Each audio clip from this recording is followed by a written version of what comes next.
My name is Scott Richter. I'm a director at large here at the MTA, and I want to welcome you to our 2016 Symposium. This morning I have the distinct pleasure of introducing David Cox, who has the CFA and CMT designations. He is a portfolio manager at CIBC Wood Gundy. So David, good morning. Thank you. Welcome. Welcome. Thank you. Why don't we talk a little bit, you are a money manager, you have a practice. Why don't you talk to us a little bit about your firm, the size of your firm, who you serve, and also about, more importantly, your investment process, because it involves both fundamentals and technicals. Sure. So CIBC is one of the big five banks, and within the banks we have full-service investment firms who are licensed to deal with anything. And essentially, Wood Gundy is the full-service firm of CIBC.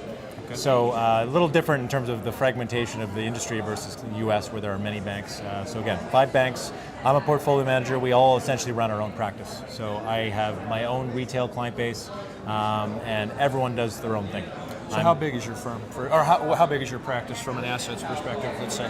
From an assets perspective, right now it's about 35 million. Okay, and how many clients? I have about 50. About 50 clients. Households. Okay, great. And so the bank, though, is large. I mean, sure. we're talking billions, right? So everyone does their own thing. And some people are mutual fund investors, some people are stock pickers and transactionally based, fee-based, all kinds of things. And I came at this industry from the institutional side. I used to be in quantitative research, and felt there was something missing. I felt that our industry, I think, is largely sales focused, and I think that there's something missing. Okay. And so my process is very clear and easy to understand, and I think that the best way for me to simplify it for let's say a prospective client is that if you want a portfolio to go up, you should own things that are rising. Plain and simple. There are many securities at any point in time rising and falling, but if you avoid those ones that are falling and only own the ones that are rising, I think it makes sense. So let's talk about your process then.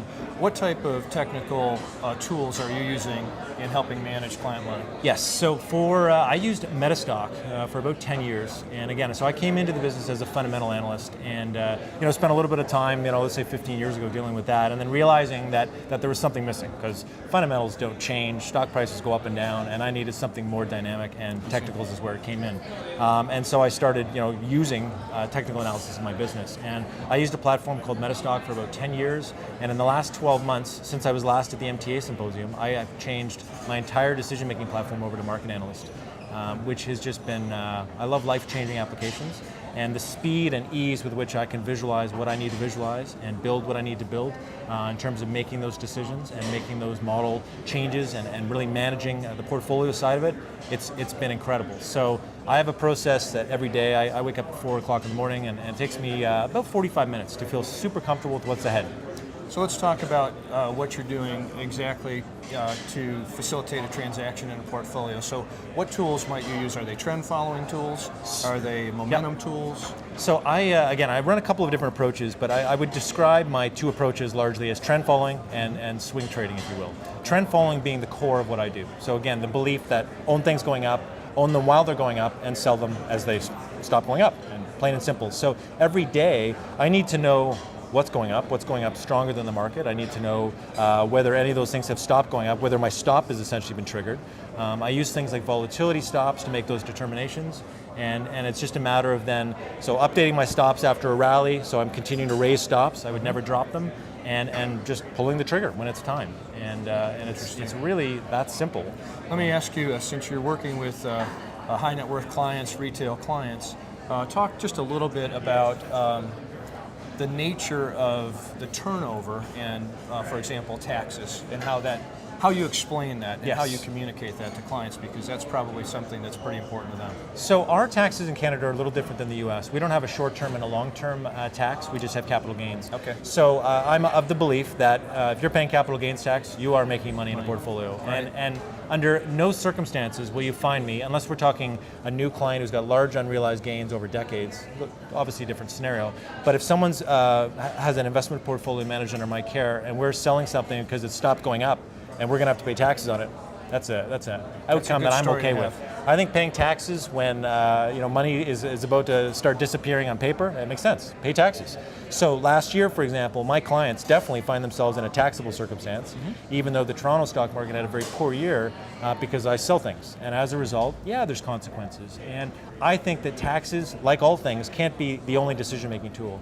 And I think it's a mistake to be so short-sighted that you're not willing to pay tax, but you're willing to watch a gain disappear and maybe even turn into a loss, which I've seen happen. We've all seen that happen. It's not pleasant for clients. Let's wrap up with a question about advice that you would give to technical analysts today, money managers today, with respect to risk management and guidance. What do you think are a few takeaways, a few nuggets, if you will? I think that there's a lot of noise, and I think that there's headline noise, there's analyst noise, and I think it's very hard if you're paying attention to all that to really make heads or tails of what goes on. So I think that investors and professionals can improve their results if they're struggling by making two simple changes. One is that if a process isn't working, only owning things going up, since again the end goal I think of all of us is to own something that rises, a portfolio that rises. Right. I think that's a very good improvement on a portfolio rather than bottom fishing or doing those kinds of things. And the other thing is to keep losses small.